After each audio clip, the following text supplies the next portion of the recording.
چرچا کروں سنتوں کا، ہو کرم بحر خاک مدینہ۔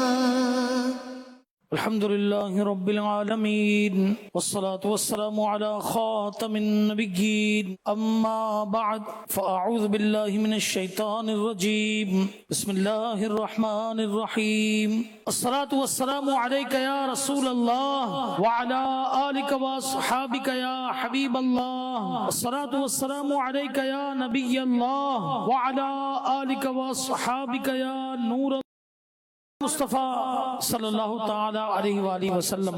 جو مجھ پر درود شریف پڑھتا ہے اللہ پاک اس پر نظر رحمت فرماتا ہے، اور جس پر اللہ پاک نظر رحمت فرمائے اسے کبھی عذاب نہیں دیتا۔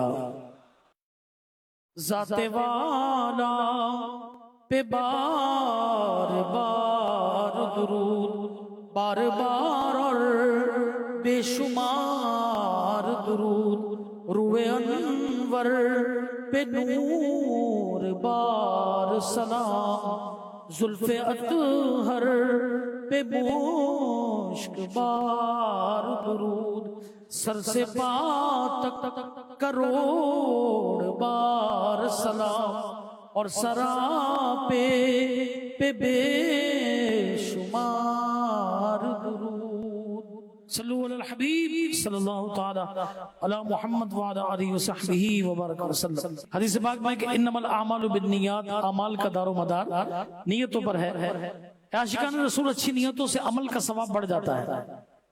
آپ بھی کچھ اچھی نیتیں اگر ذہن بنے تو اس پر انشاءاللہ کہہ لیجئے کہ رضا الہی کے لیے بیان سنوں گا، بعد اب بیٹھوں گا، خوب توجہ سے بیان سنوں گا، جو سنوں گا اسے یاد رکھنے، خود عمل کرنے اور دوسروں تک پہنچانے کی کوشش کروں گا۔ صلو علی الحبیب صلی اللہ تعالی علی محمد وعلی آلہ وصحبہ وبارک وسلم۔ مکہ مکرمہ کی بات ہے،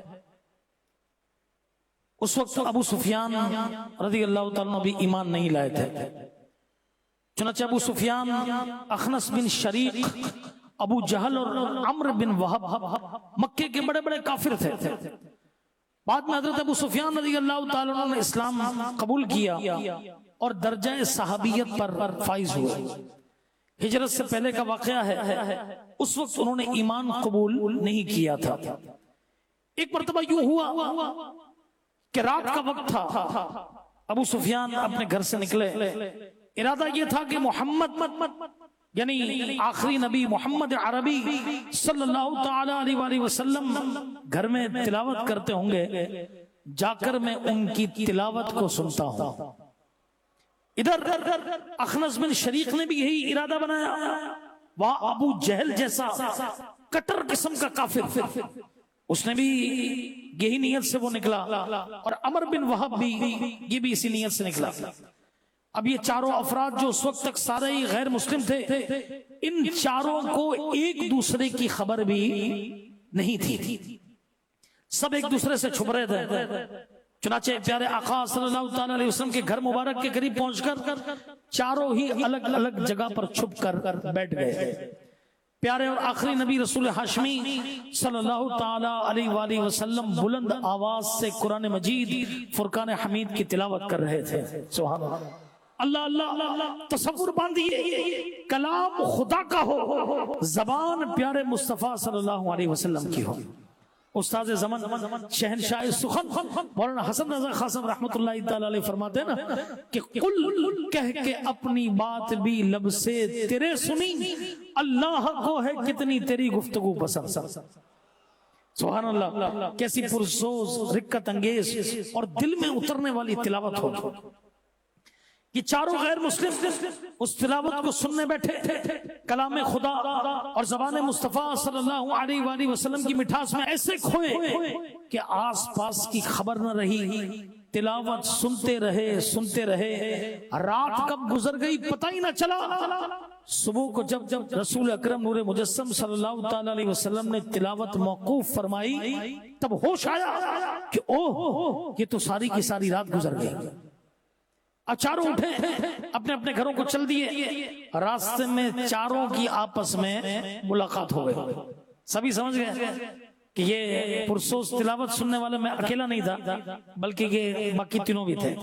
چنانچہ ان سب نے ایک دوسرے سے وعدہ کیا کہ آئندہ محمد صلی اللہ تعالی علیہ وسلم کی تلاوت نہیں سنیں گے. دن گزر گیا، اگلی رات شروع ہوئی، پھر ان سے نہ رہا گیا، چاروں پھر چھپتے چھپاتے محبوب خدا صلی اللہ تعالی علیہ وسلم کے مکان علی شان کے قریب پہنچ گئے. پیارے محبوب صلی اللہ علیہ وسلم آج بھی بلند آواز سے تلاوت فرما رہے تھے. آج بھی یہ چاروں چھپ کر بیٹھ گئے. کلام خدا بزبان مصطفیٰ صلی اللہ علیہ وآلہ وسلم سننے میں ایسے مدہوش ہوئے کہ آج پھر پوری رات گزر گئی، کب فجر ہو گئی پتہ ہی نہ چل سکا. چاروں اٹھے، گھروں کو چلے، پھر راستے میں ملاقات ہو گئی. آج بھی آپس میں وعدے کیے کہ آئندہ نہیں جائیں گے. یہ دوسرا دن بھی گزر گیا، تیسری رات آ گئی. چاروں چھپتے چھپاتے پہنچ گئے اور تیسری رات بھی تلاوت قرآن کریم سنتے ہوئے گزر گئے. اللہ اکبر. یہ تلاوت پتھر سنتے تو پگھل جاتے، مگر افسوس یہ غیر مسلموں کے دل تھے، ان پر سیاہی اتنی چڑھی ہوئی تھی کہ اترنے کا نام ہی نہیں لیتی تھی. 3 راتیں مسلسل زبان مصطفیٰ صلی اللہ علیہ وآلہ وسلم سے کلام خدا سنتے رہے. چوتھا دن ہوا تو اخنس بن شریق گھر سے نکلا، ابو سفیان کے پاس پہنچا اور کہا کہ اے ابو سفیان، 3 راتیں تلاوت سنتے رہے ہو، اس کلام کے متعلق اپنی رائے دو. ابو سفیان نے قرآن مجید فرقان حمید کی تعریف کی.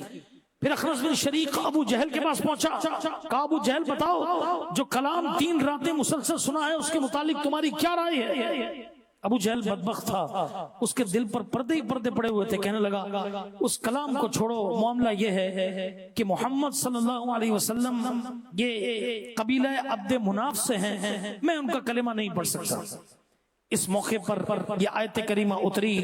اللہ پاک نے پارہ نمبر 11 سورہ یونس کی آیت نمبر 42 کے اندر آیت نمبر 42 میں کچھ اس طرح ارشاد فرمایا، بسم اللہ الرحمن الرحیم وَمِنْهُمْ مَنْ يَسْتَمِعُونَ إِلَيْكَ. آسان ترجمہ قرآن کنز العرفان.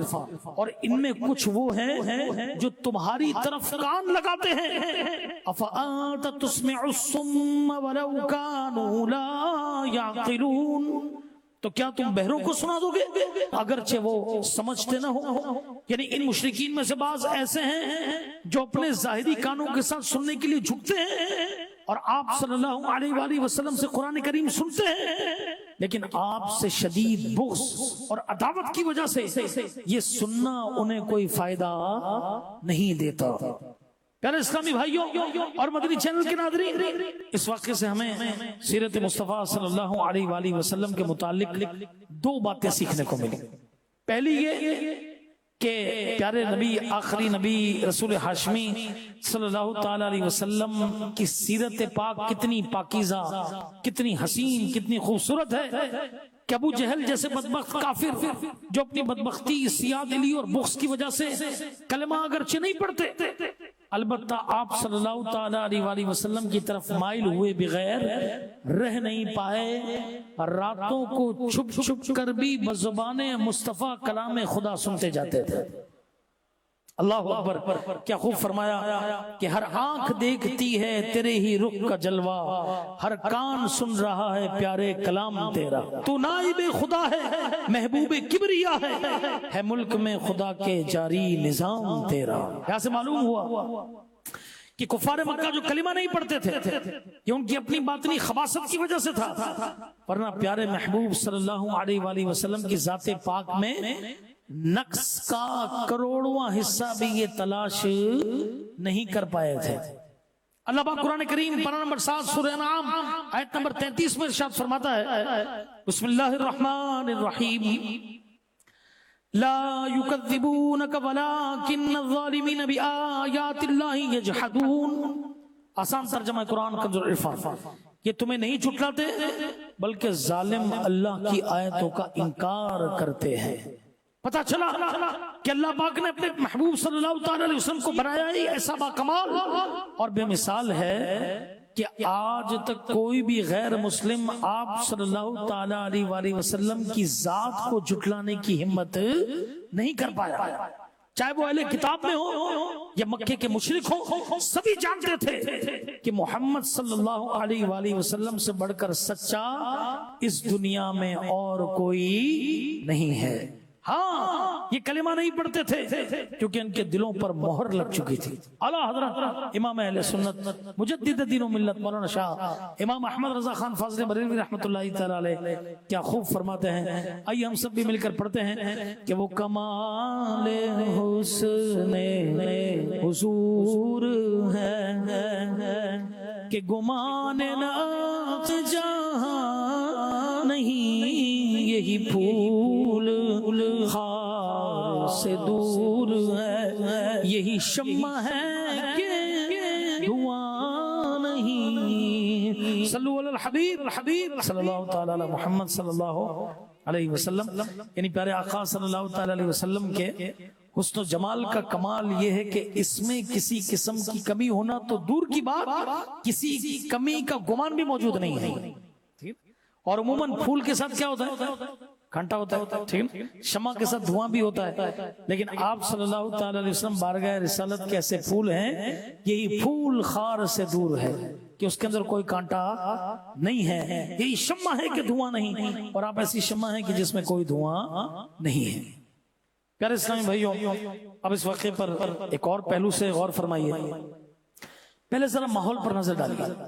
مکہ پاک ہے، اپنے سگے رشتہ داروں سے لے کر غیروں تک سب دشمن ہیں، اسلام کی مخالفت پر تلے ہوئے ہیں، اسلام کو اور مسلمانوں کو مٹانے کی بھرپور کوششیں کر رہے ہیں، ظلم و ستم کے پہاڑ توڑے جاتے ہیں۔ معاذ اللہ پیارے آقا، مدنی آقا، مکی آقا، محبوب آقا، ہم بے کسوں کے داتا صلی اللہ تعالی علیہ وآلہ وسلم کے خلاف آوازیں کسی جا رہی ہیں، آپ صلی اللہ تعالی علیہ وآلہ وسلم کو تکلیفیں پہنچائی جاتی ہیں، چند ایک کے سوا سبھی دشمن ہیں۔ ان سب کے باوجود آپ صلی اللہ تعالی علیہ وسلم رات کی تنہائیوں میں ان سب مشکلات سے توجہ ہٹا کر اپنے رب کے حضور حاضر ہوتے ہیں اور اپنے گھر مبارک میں رات بھر قرآن پاک کی تلاوت فرما رہے ہیں۔ سبحان اللہ، کیا شان ہے میرے آقا صلی اللہ تعالی علیہ وسلم۔ دوسری طرف آئیے ہم اپنے گریبان میں جھانک کر دیکھیں، ہم اپنا حال دیکھیں۔ ہم اگر تلاوت کریں، نمازیں پڑھیں، نیک کام کریں تو ہماری مخالفت نہیں کی جاتی۔ گھر کے اندر بیٹھ کر تلاوت کریں تو پتہ چلے زوجہ آواز نکالتی ہے، وہ مسیح نہیں کرو، آپ کے ابو تلاوت کر رہے ہیں، ٹھیک ہے، او بھائی بیٹا تلاوت کر رہا ہے، ذرا آہستہ بات کرو، دیکھو سورہ یاسین پڑھ رہا ہے، ٹھیک ہے بھائی، یہ تو جمعے کے دن سورہ کہف پڑھتا ہے، ٹھیک ہے، یہ روزانہ رات کو آیت الکرسی پڑھ کے سوتا ہے، تو ہماری تو لوگ تعریفیں کرتے ہیں، لوگ نیک آدمی سمجھ کر عزت دیتے ہیں، دعاؤں کے لیے کہتے ہیں، اس کے باوجود ہم نیکیوں کی طرف نہیں بڑھتے، ہم تلاوت نہیں کرتے۔ اللہ پاک ہمارے حال پر رحم فرمائے، اخلاص کی نیکیوں کی توفیق عطا فرمائے۔ یاد رکھیے نیکی اللہ پاک کا قرب دلاتی ہے، لہٰذا ہمیں چاہیے کہ ہم نیک اعمال کریں۔ اچھا ہمارا مسئلہ پتہ ہے کیا ہو گیا؟ ہم اس وقت ڈیجیٹل دور کے اندر گزر رہے ہیں، ہم دیکھتے ہیں کہ یار یہ میسج بھیجا، یہ ابھی چلا گیا، یہ بھی ریپلائی آ گیا، ہم یہ سمجھتے ہیں بس یہاں نیکی کریں اور وہاں سے چھپڑ پاڑ، ٹھیک ہے نا، یہ گرے ہیں ہمارے اوپر پیسے اور ہم مالا مال ہو جائیں۔ تو یاد رکھیے کہیں انویسٹمنٹ بھی کرتے ہیں تو اس کے لیے بھی کیا کرنا پڑتا ہے؟ انتظار کرنا پڑتا ہے۔ کسان اگر بیج بوتا ہے تو بھی کیا کرتا ہے؟ انتظار کرتا ہے کہ ابھی 3 مہینے بعد 4 مہینے بعد فصل کٹے گی، تب جا کر جو ہے نا وہ یہ سمجھو کہ منافع یہ آئے گا۔ ہمارا مسئلہ یہ کہ ہمیں فی الفور اس کا رزلٹ چاہیے، لہٰذا ہمیں یہ چاہیے کہ ہم نیک اعمال کریں اور اللہ کے حضور دعا کریں ضرور انشاءاللہ تعالیٰ۔ سب سے پہلے تو یہ دعا کریں کہ ہمارے نیک اعمال قبول ہوں، ٹھیک ہے نا، نیک اعمال ہمارے قبول ہوں اور اس کی برکت ہمیں دنیا میں بھی ملے، آخرت کے اندر بھی ملے۔ نفل روزے رکھیں، نمازیں پڑھیں، تلاوت کریں، درود پاک کی کثرت کریں اور جو نیک اعمال اپنائے کریں، انشاءاللہ الکریم برکت ہی برکت نصیب ہوں گی۔ سبحان اللہ۔ شیخ طریقت امیر علیہ سنت حضرت علامہ مولانا محمد الیاس ستار قادری رضوی ضیائی دامت برکاتہم العالیہ نے آسانی سے نیکیاں کمانے کا ایک نسخہ ہمیں دے دیا، اور وہ کیا ہے؟ نیک اعمال۔ آج کل ڈیجیٹل دور ہے، یہ دیکھیے نیک اعمال کی پوری ایپ ہے، ٹھیک ہے نا، یہ سارے روزانہ کی آپ اس میں جائزہ لیجئے، اپنا اکاؤنٹیبلٹی کیجئے، انشاءاللہ تبارک و تعالی آپ کو خود ہی بتا دے گا ایٹ دی اینڈ کہ آپ نے کتنے دن جو ہے وہ جائزہ لیا ہے، کتنے نیک اعمال پر عمل رہا ہے، یہ خود آپ کو ساری چیزیں جو ہے وہ بتائے گا۔ تو اللہ کرے کہ ہم نیک اعمال بھی کریں اور اس پر اللہ پاک ہم سب کو استقامت بھی عطا فرمائے۔ آئیے شیخ طریقت امیر علیہ سنت نے جو دعائیہ اشعار لکھے ہیں ہم سب مل کر اسے یہ پڑھتے ہیں. ہاتھ اٹھا کر دعا کر لیجئے کہ عمل کا ہو جذبہ عطا یا الہی، گناہوں سے مجھ کو بچا یا الہی.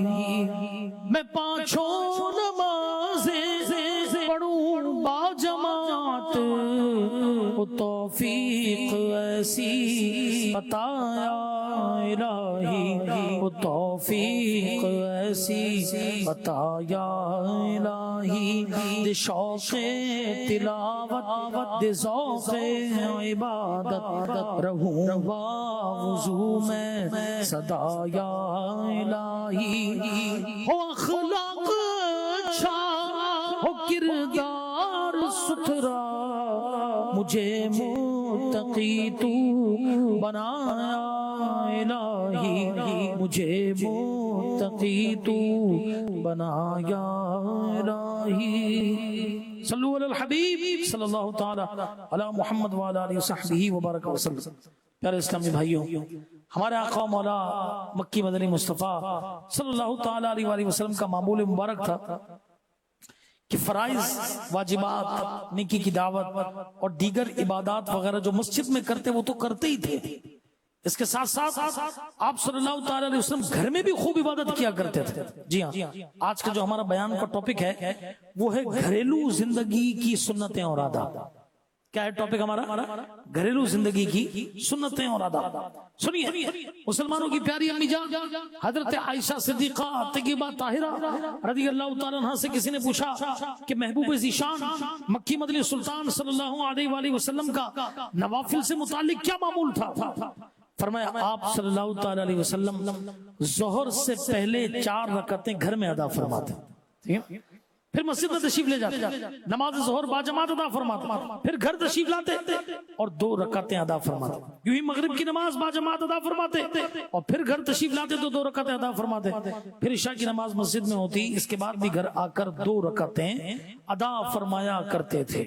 صحابی رسول حضرت عبداللہ ابن عباس رضی اللہ تعالیٰ عنہما، آپ مسلمانوں کی امی جان حضرت میمونہ رضی اللہ تعالی عنہ کے بھانجے بھی ہیں. آپ کی عمر اس وقت چھوٹی تھی. فرماتے ہیں کہ ایک رات میں اپنی خالہ جان حضرت میمونہ رضی اللہ تعالی عنہ کے گھر ٹھہرا. اس وقت پیارے آقا صلی اللہ تعالی علیہ وسلم نے عشاء کی نماز پڑھی، پھر گھر تشریف لے آئے. گھر میں آپ صلی اللہ تعالی علیہ وسلم نے 4 رکعتیں ادا فرمایا، پھر آرام فرمایا، پھر اٹھے، چہرے پاک پر ہاتھ پھیرا، سورہ آل عمران کی آخری 10 آیات کی تلاوت کی، پھر وضو کیا اور نماز پڑھنے لگے. میں بھی وضو کر کے حاضر ہو گیا اور نماز پڑھنے لگا. آپ صلی اللہ تعالی علیہ وسلم نے 2 رکعتیں، پھر 2، پھر 2، پھر 2، پھر 2، پھر 2، یعنی کل 12 رکعتیں ادا فرمائیں. پھر وتر ادا فرمائیں، پھر آرام فرما ہوئے، پھر فجر کی اذان کے بعد 2 رکعتیں یعنی فجر کی سنتیں گھر میں ادا فرمائیں. پھر فجر کی نماز کے لیے کہاں تشریف لے گئے؟ مسجد میں تشریف لے. سبحان اللہ. یہ تھا ہمارے پیارے آقا صلی اللہ تعالی علیہ وسلم کا پیارا پیارا انداز. ہمیں بھی چاہیے کہ سنت ہم بھی اپنائیں. آج گھر گھر پریشانیاں ہیں، معاشی تنگ دستیاں ہیں، بھائی بھائی کا دشمن ہے، چچا تایا کے ساتھ اچھی نہیں بنتی، ماں باپ الگ پریشان ہیں، اولاد ماں باپ سے الگ بزن ہے. یہ تقریباً گھر گھر کے مسائل ہیں. کوئی گھر ہوگا کہ جو پریشانیوں سے بچا ہوا ہے. ان پریشانیوں کا آسان حل عرض کروں، ادائے مصطفیٰ صلی اللہ تعالی علیہ وسلم کو ادا کرتے ہوئے اپنے گھروں میں عبادت کا ماحول بنا دیجیے. ٹھیک ہے، کہیے انشاءاللہ. اپنے گھروں میں کس کا معمول بنانا ہے؟ عبادت کا. ٹھیک ہے، تہجد کا وقت ہو، اللہ کرے گھر میں چہل پہل ہو رہی ہے، کوئی وضو کر رہا ہے، کوئی مصلی بچھا رہا ہے، کوئی امام شریف سجا رہا ہے، کوئی تہجد کی نماز شروع کر چکا، کوئی تہجد پڑھ کر فارغ ہو گیا اب تلاوت کرنے بیٹھا ہے، کوئی کسی کے ہاتھ میں تسبیح، کوئی درود پاک پڑھ رہا ہے. اسی طرح نمازوں کے اوقات میں چہل پہل ہو. جو ہی اذان ہوئی بس سب کام چھوٹ گئے، سب نماز کی تیاریوں میں لگے ہوئے تھے. گھر میں درود پاک پڑھنے کے لیے وقت مقرر ہو، سب گھر والے مل بیٹھ کر درود پاک پڑھیں. تلاوت کا وقت مقرر ہو، سب مل بیٹھ کر تلاوت کریں. نفل روزوں کے دن مقرر ہو سکے تو سب گھر والے ذی نصیب پیر اور جمعرات کا روزہ رکھیں. جو گھروں میں عبادت والا نیکیوں والا ماحول بنا دیجیے. یقین مانیے صرف دنیا ہی نہیں، انشاءاللہ الکریم قبر بھی چمک جائے گا. آخرت بھی سنور جائے گی اور اللہ پاک بھی راضی ہو جائے گا. آپ کو ایک بڑے زبردست گھر کی روٹین سناؤں, ایک واقعہ سناؤں, آپ کو مزہ آ جائے گا. حضرت علی بن صالح اور حسن بن صالح رحمت اللہ تعالی علیہما, یہ دونوں بھائی تھے. ان کا گھرانہ تلاوت قرآن کریم کا بڑا شوقین تھا. ان کے یہاں روزانہ ایک قرآن کریم ختم کیا جاتا. انداز یہ تھا کہ یہ دونوں بھائی اور ان کی والدہ مل کر تلاوت کرتے. ایک تہائی یعنی 1/3 10 پارے قرآن پاک حضرت علی بن صالح رحمت اللہ تعالی علیہ تلاوت کرتے. ایک تہائی یعنی 1/3 10 پارے ان کے بھائی حضرت حسن بن صالح رحمت اللہ تعالی تلاوت کرتے. اور ایک تہائی قرآن کریم ان کی والدہ محترمہ تلاوت کیا کرتی تھی. یہ روزانہ رات کو ایک قرآن کریم مکمل ہو جاتا. کچھ عرصے بعد ان کی والدہ محترمہ کا انتقال ہو گیا. گھر سے ایک فرد کم ہو گیا. اس کے باوجود انہوں نے قرآن کریم کی تلاوت میں کمی نہ آنے دی. دونوں بھائیوں نے مل کر والدہ محترمہ کی کمی کو پورا کر دیا. آج تو یہاں والد کا انتقال ہو جائے اور اگر بچہ کسی دینی کاموں میں آتا ہوگا, اجتماع میں آتا ہوگا, یار کیا بتائیں والد صاحب کا انتقال ہو گیا, اب ساری ذمہ داری آپ پڑی ہے. ٹھیک ہے, اور بھائی کیا ہے بھائی, وہ ذمہ داری ایسی ہے کہ اجتماع میں نہیں آ سکتی. اگر دن بھر کا شیڈیول بنائے تو آسانی سے اجتماع میں شرکت ہو سکتی ہے, اس میں پرابلم نہیں ہے. مگر کیا کریں, وہ ذمہ داری آ گئی, بس نہیں جا نہیں سکتے, پہنچ نہیں سکتے. یاد رکھیے ایسا نہیں, انہوں نے اس میں کمی نہیں آنے دی. اور دونوں بھائیوں نے مل کر آدھا قرآن پاک 15 پارے پڑھنا شروع کر دیے. اور یوں ختم قرآن کا سلسلہ روزانہ جاری رہا. کچھ عرصے بعد حضرت علی بن صالح رحمت اللہ تعالی کا انتقال ہو گیا. اب حضرت حسن بن صالح رحمت اللہ تعالی اکیلے رہ گئے. ان کے شوق تلاوت پہ قرآن پر قربان, انہوں نے تلاوت میں کمی نہ آنے دی. حضرت حسن بن صالح رحمت اللہ تعالی اکیلے ہی اپنے والدہ اور بھائی کے حصے کی بھی تلاوت کرتے اور پورا قرآن پاک خود پڑھا کرتے تھے. پورا قرآن مجید فرقان حمید یہ خود پڑھا کرتے تھے. اللہ پاک اس قرآن کی ہم سب کو برکت نصیب فرمائے. سبحان اللہ. حضرت علی بن صالح رحمت اللہ تعالی کے قریبی شخص کا بیان ہے, جس رات حضرت علی بن صالح رحمت اللہ تعالی کا انتقال ہوا, یعنی جو سیکنڈ نمبر پر جن کا انتقال ہوا, میں ان کے پاس تھا. آپ نے مجھ سے پانی مانگا, میں اس وقت نماز پڑھ رہا تھا, لہٰذا فوراً پانی پیش نہ کر پایا. نماز سے فارغ ہو کر میں نے جلدی سے پانی لے کر حاضر ہوا تو حضرت علی بن صالح رحمت اللہ تعالی نے فرمایا میں نے ابھی پانی پی لیا. تو میں نے بڑی حیرانی سے پوچھا کہ حضور میرے علاوہ یہاں کوئی نہیں ہے, آپ کو پانی کس نے پیش کیا؟ حضرت علی بن صالح رحمت اللہ تعالی علیہ سے جب میں نے اپنی حیرانی کا ذکر کیا تو انہوں نے فرمایا کہ اللہ پاک کی رحمت سے ابھی حضرت جبریل امین علیہ السلام مجھے پانی پلا کر گئے ہیں. اور فرمایا انبیاء, صدیقین, شہداء, صالحین یعنی نیک بندے وہ لوگ ہیں جن پر اللہ پاک نے انعام فرمایا. اے علی بن صالح سنو, تمہارا بھائی, تمہاری والدہ, یہ بھی سب انہی نیک لوگوں کے اندر شامل ہیں جن پر اللہ پاک نے اپنا انعام فرمایا ہے. اس شخص کا کہنا ہے کہ یہ حضرت علی بن صالح رحمت اللہ تعالی علیہ کی آخری گفتگو تھی. اس کے ساتھ ہی آپ کی روح پرواز کر گئی. اللہ پاک کی ان پر رحمت ہو اور ان کے صدقے ہماری بے حساب مغفرت ہو, آمین. بجائے ختم النبیین صلی اللہ علیہ وسلم. تلاوت کی توفیق دے دے الہی, گناہوں کی ہو دور دل سے سیاہی.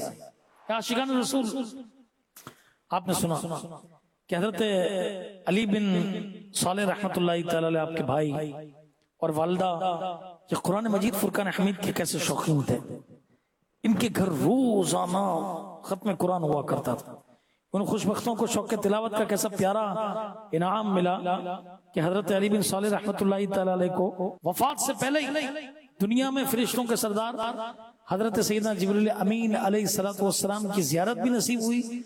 حضرت جبریل علیہ السلام نے انہیں پانی بھی پلایا اور اللہ پاک کا نیک انعام یافتہ بندہ ہونے کی بشارت بھی عطا فرما. اب غور فرمائیے کہ ہمارے گھروں میں بھی ایسا ماحول اللہ کرے بن جائے. چلو ہم پورا قرآن پاک نہ ختم کر سکیں, کم از کم ایک پارہ تلاوت کر لیں, ایک مہینے میں ایک قرآن پاک ختم ہو جائے تو ایسا بتائیے کہ ہمارا ماحول کتنا سنور جائے گا, کتنا پاکیزہ ہو جائے گا, کتنا پیارا ماحول بن جائے گا.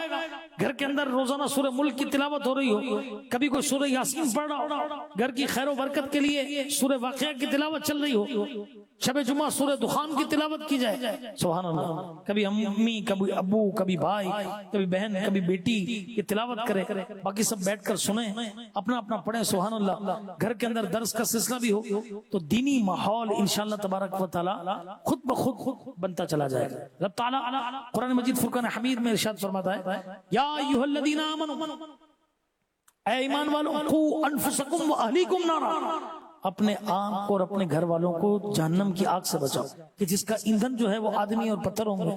تو ہمیں چاہیے کہ یہ کس طرح سے بچاؤ. مفتی احمد یار خان رحمۃ اللہ تعالیٰ نے اس کی تفسیر میں لکھا کہ نمازیں پڑھا کر, تلاوت کروا کر, نیک کام کا حکم دے کر فرمائے کہ اپنے آپ کو بھی اور اپنے گھر والوں کو بھی جہنم کی آگ سے بچاؤ.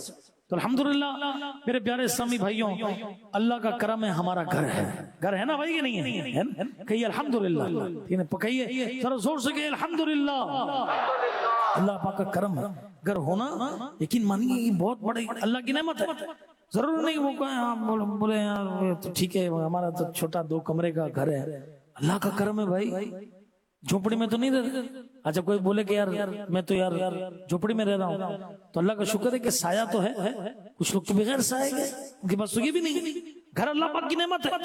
حضرت انس بن مالک رضی اللہ عنہ فرماتے ہیں کہ پیارے آقا مکی مدنی مصطفیٰ صلی اللہ تعالی علیہ وسلم جب بستر پر تشریف لاتے تو کہتے الحمدللہ الذی اطعمنا وسقانا وکفانا واوانا فکم ممن لا کافی لہ ولا مؤوی. سب تعریفیں اللہ پاک کے لیے جس نے ہمیں کھلایا پلایا, ہماری ضرورت پوری فرمائی اور ہمیں ٹھکانہ عطا فرمایا. کتنے ایسے ہیں جن کے پاس بقدر کفایت اسباب نہیں ہیں, کتنے ایسے ہیں جن کا کوئی گھر نہیں ہے. کتنا پیارا انداز ہے. آج کے اس طرح کی یافتہ دور میں بھی کتنے لوگ فٹ پاتھ پر رات نہیں گزارتے, آپ نہیں دیکھتے. کتنے ایسے ہیں جن کے پاس سر چھپانے کی جگہ نہیں. ہمارے پاس گھر ہے, بھلے کرائے گئے کوئی بات, گھر تو ہے. اللہ کا کرم ہے الحمدللہ. اللہ پاک فرماتا ہے پارہ نمبر 14 سورہ نحل کی آیت نمبر 80 میں, بسم اللہ الرحمن الرحیم, واللہ جعل لکم من بیوتکم سکنا. آسان ترجمہ قرآن کا ضرور عرفان, اور اللہ نے تمہارے گھروں کو تمہاری رہائش بنایا. یہ بھی کتنا اللہ پاک کا بڑا احسان ہے کہ اس نے ہمارے گھروں کو ہمارے لیے سکون کا ذریعہ بنایا.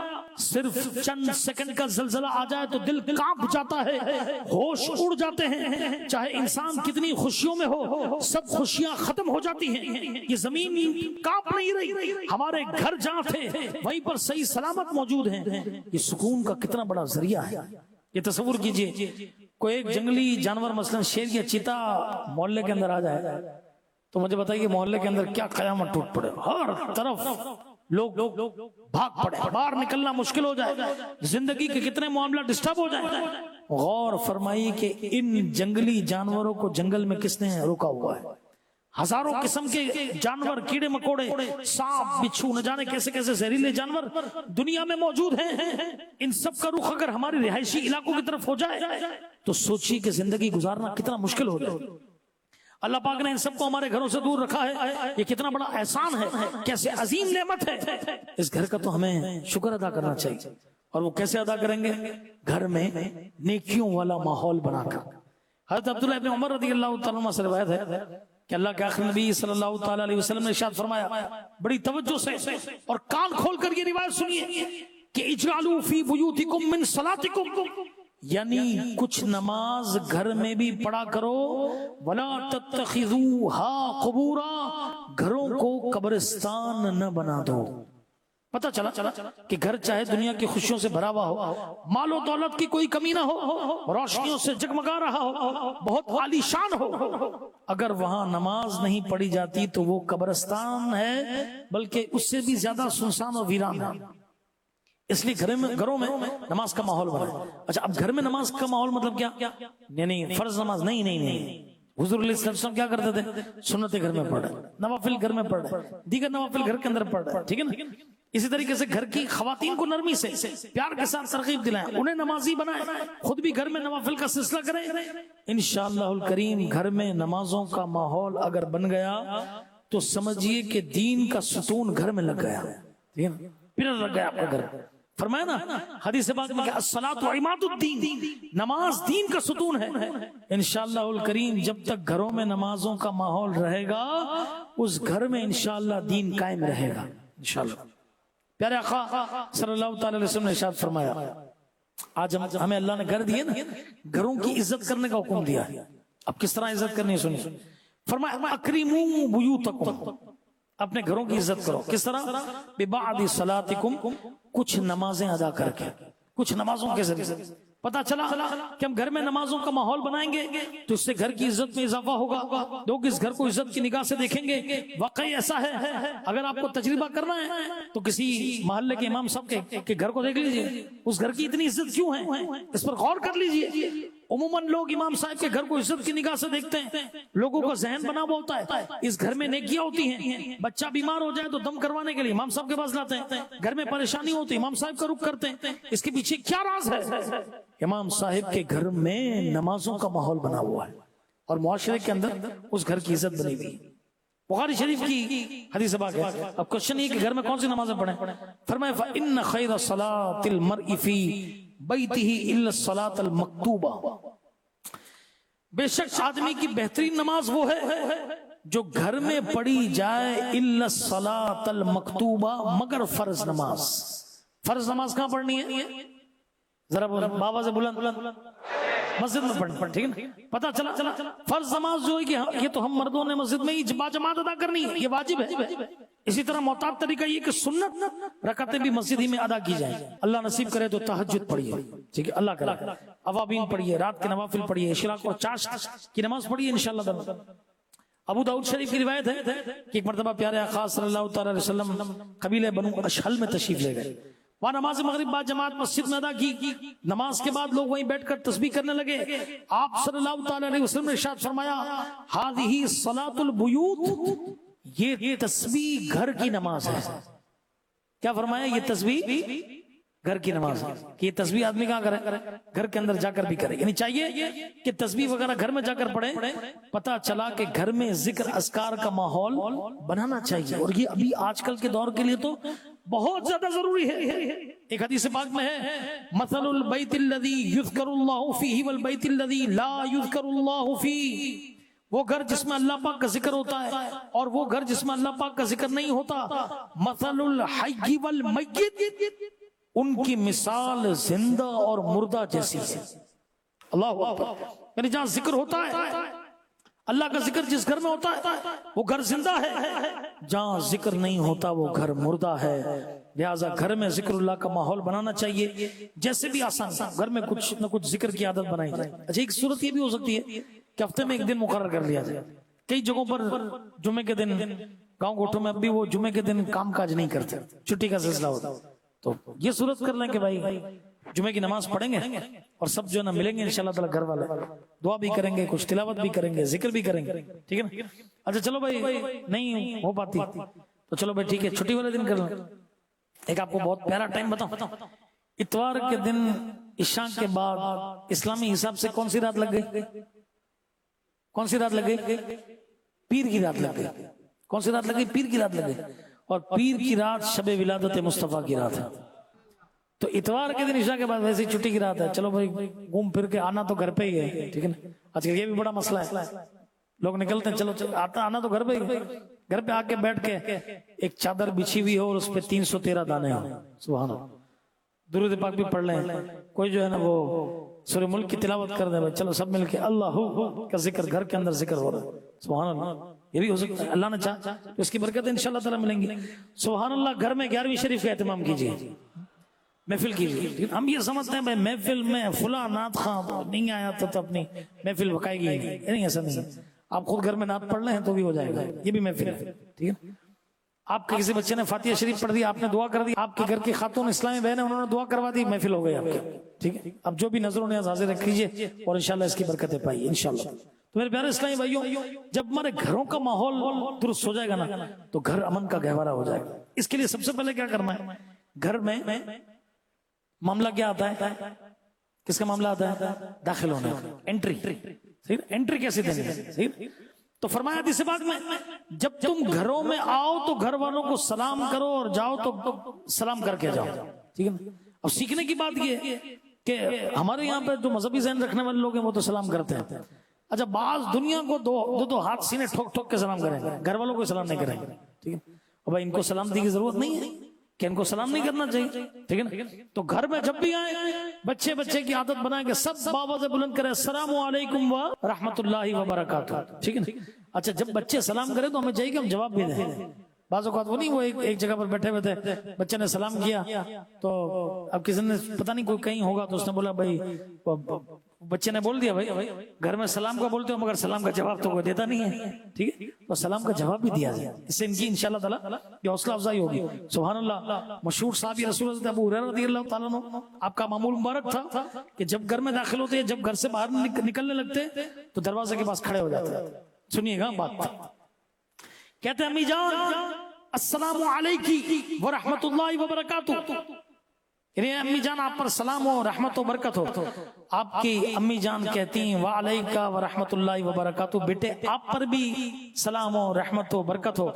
پھر آپ کہتے ہیں رحمک اللہ کما ربیتنی صغیرا, امی جان اللہ پاک آپ پر رحم فرمائے, آپ نے بچپن میں میری خوب دیکھ بھال کی ہے. امی جان فرماتی رحمک اللہ کما بررتنی کبیرا, اللہ پاک تجھ پر رحم کرے, تو نے بڑھاپے میں میرے ساتھ بڑا اچھا سلوک کیا ہے.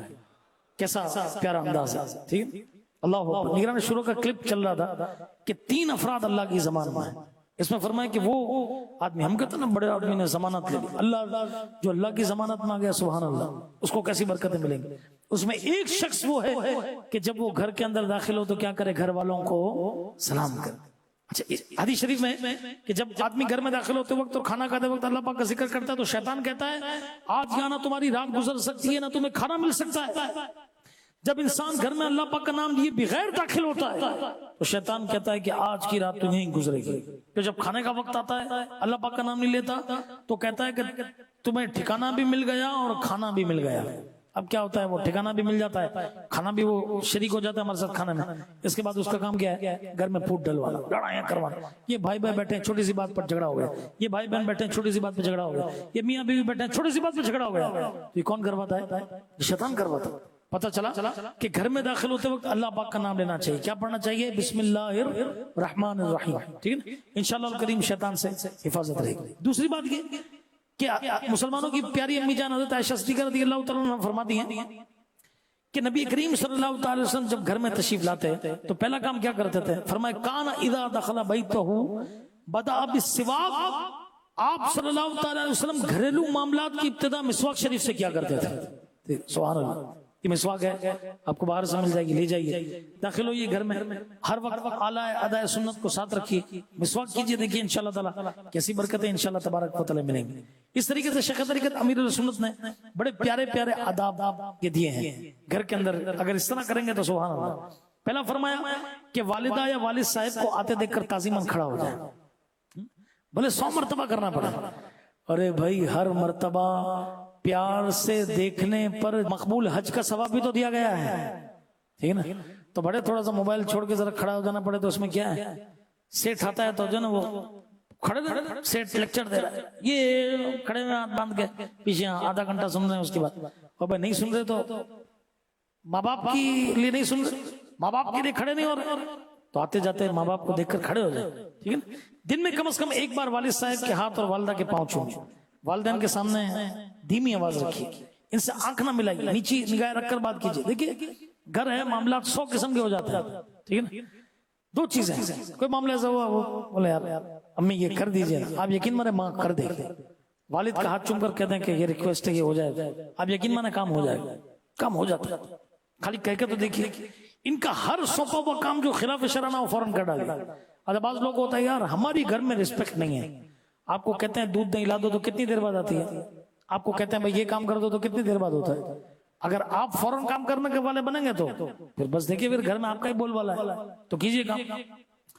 5واں یہ کہ سنجیدگی اپنائیے, بات بات پر مذاق مسخری یہ کرنے سے جو ہے نا وہ گھر کے اندر رسپیکٹ کم ہو جاتی ہے. مزاج کیجیے مگر ایسا کہ جو ٹھیک ہو, یہ نہیں کہ پتا چلے ہر وقت کیا اللہ معاف کرے مطلب وہ بھائی بہن ہے وہ چھیڑ خانی کا سلسلہ چل رہا ہے, وہ اس کو چھیڑا ہے اس کو چھیڑا, گھر میں طوفان ہے بدتمیزی ہو جھگڑا, پھر ماں باپ آ کے مار دھاڑ کریں, ایسا کس نے کہا ہے.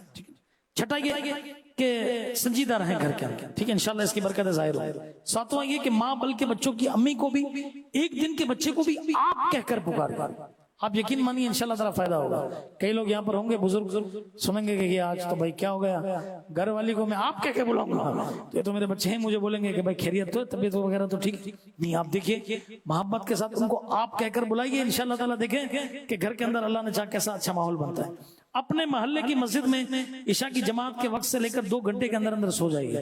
سب سے پہلے تو آپ میری تو سن رہے ہیں، آپ میرے لیے بھی دعا کریں کہ میں بھی کسی چیز پہ پابند ہو جاؤں، تو یہ میرے لیے آپ دعا کریں کہ میں اس پر عمل کر رہا ہوں، ٹھیک ہے۔ گھر میں کتنی ڈانٹ بھر کے مار بھی پڑے نا تو یہ صبر کیجیے، ٹھیک۔ اپنے گھر والوں کی دنیا اور آخرت کی بہتری کے لیے دل سے دعا کریں، کیوں کہ دعا مومن کا ہتھیار ہے۔ اور 12واں یہ کہ مسائل القرآن صفحہ نمبر 290 پر ہے کہ ہر نماز کے بعد یہ دعا اول و آخر 1 مرتبہ درود شریف کے ساتھ پڑھ لیجئے، انشاءاللہ الکریم گھر والے بال بچے سنتوں کے پابند بنیں گے، گھر میں دینی ماحول پیدا ہوگا۔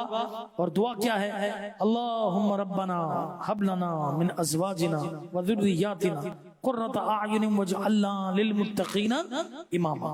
اور یہ جو رسالہ ہے نا مکتبۃ المدینہ کا، یہ نیک عمل گھر میں رائج کر، بچوں کو کہیں چلو یار ہم مل کے یہ بھرتے ہیں۔ اب جو ڈیجیٹل آ گیا خوبصورت آ گیا، بچے بھی انٹرسٹ لیں گے، بھریں گے انشاءاللہ تعالی، اللہ نے چاہے اس کی برکتیں ملیں گی۔ آپ بھی قافلوں میں سفر کریں انشاءاللہ فائدہ ہوگا، ٹھیک ہے نا۔ بعض اوقات یہ بھی ہوتا ہے کہ کہیں دور جائے تو سکون ہو، تو آپ قافلے میں چلے جائیں گے، ٹھیک ہے، صحیح۔ اچھا اسی طریقے سے گھر کے اندر درس کی عادت بنائیں، انشاءاللہ اللہ نے چاہا تو خوب برکتیں انشاءاللہ تبارک و تعالی ملیں گی۔ اللہ پاک ہم سب کو عمل کی توفیق عطا فرمائے۔ پیارے اسلامی بھائیوں، آج کل ٹیکنالوجی کا دور ہے اور دعوت اسلامی نے یہ جو قرآن مجید فرقان حمید آپ میرے ہاتھ میں دیکھ رہے ہیں، اس کی پوری ایپ بھی بنی ہوئی ہے۔ اس کے اندر قرآن پاک آپ پڑھ بھی سکتے ہیں، مختلف قاریوں کی آواز میں سن بھی سکتے ہیں، بک مارک کی بھی سہولت موجود ہے، اور اس ایپلیکیشن کا نام ہے القرآن الکریم موبائل ایپلیکیشن۔ بڑی زبردست ہے، یہ ہمارے موبائل کے اندر انسٹال ہونی چاہیے۔ آخر میں سنت کی عظمت مت سن لیجئے، نبی کریم علیہ السلام نے ارشاد فرمایا من احب سنتی فقط احبنی، جس نے میری سنت سے محبت کی اس نے مجھ سے محبت کی۔ وَمَنْ أَحَبَّنِي كَانَ مَعِيَ فِي الْجَنَّةِ، اور جس نے مجھ سے محبت کی وہ جنت میں میرے ساتھ ہوگا۔ آج کس کی ہم سنت سنیں گے؟ وعدے کی پابندی سنت مصطفیٰ ہے، ٹھیک ہے نا۔ دوست فرامین سن لیجئے، پہلا ہے جو وعدہ پورا نہیں کرتا اس کا ایمان نہیں۔ دوسرا، جو مسلمان اپنے بھائی سے وعدہ خلافی کرے اس پر اللہ پاک اور فرشتوں اور تمام انسانوں کی لعنت ہے۔ عاشقان رسول وعدہ پورا کرنا سنت مصطفیٰ بلکہ سنت انبیاء ہے۔ میں آپ کو کوئی کہہ دے میرے یہاں محفل آپ نے آنا ہے، اب آپ نے اس کو کر لیا وعدہ، اب اگر آپ کو یہ کہ نہیں یار میری مصروفیت ہے جا نہیں سکتا، تو آپ بتائیں کہ بھائی مصروفیت کا سلسلہ ہے، میں کوشش کر لوں گا۔ بعض اوقات ایسا ہوتا ہے کہ یار جانا ہی نہیں ہے، ٹھیک ہے نا، کہتے ہیں ضرور ضرور ضرور پہنچ جائیں گے، فکر نہیں کریں، یاد رکھیے یہ ٹھیک نہیں ہے، صحیح۔ تو نبی کریم علیہ السلام وعدے کے بڑے پکے تھے، وعدہ توڑنے کو ناپسند فرماتے تھے۔ اعلان نبوت سے پہلے ایک مرتبہ ایک شخص نے آپ سے عرض کیا کہ آپ ٹھہریے میں ابھی آتا ہوں۔ وہ شخص چلا گیا مگر واپس آنا بھول گیا، 3 دن کے بعد دوبارہ واپس آیا۔ کتنے دن بعد؟ 3 دن بعد۔ جب یہ اسی جگہ پہنچا تو دیکھ کر حیران رہ گیا کہ پیارے آقا صلی اللہ تعالی علیہ وسلم 3 دن گزرنے کے باوجود وہیں تشریف فرما تھے۔ ہمیں کوئی 1 گھنٹہ کہیں کھڑا کر دے اور وہ آئے تب اس کی خیر نہیں ہے، اس کو ایسی سنائیں گے کہ آئندہ یا تو وہ تعلق رکھے گا یا ختم کر دے گا۔ اور ماشاءاللہ شفقت و رحمت اور حسن اخلاق کے مصطفیٰ صلی اللہ تعالی علیہ وسلم دیکھیے کہ آپ صلی اللہ تعالی علیہ وسلم نے نہ اسے ڈانٹا نہ جلال فرمایا، بس اتنا فرمایا اے شخص تو نے مجھے مشقت میں ڈال دیا۔ اللہ پاک ہمیں بھی سنت سرکار صلی اللہ تعالی علیہ وسلم پر عمل کرتے ہوئے وعدے کو پورا کرنا والا بنائے، آمین بجائے خاتم النبیین صلی اللہ علیہ وسلم۔ میں مبلغ بنوں سنتوں کا، خوب چرچا کروں سنتوں کا، ہو کرم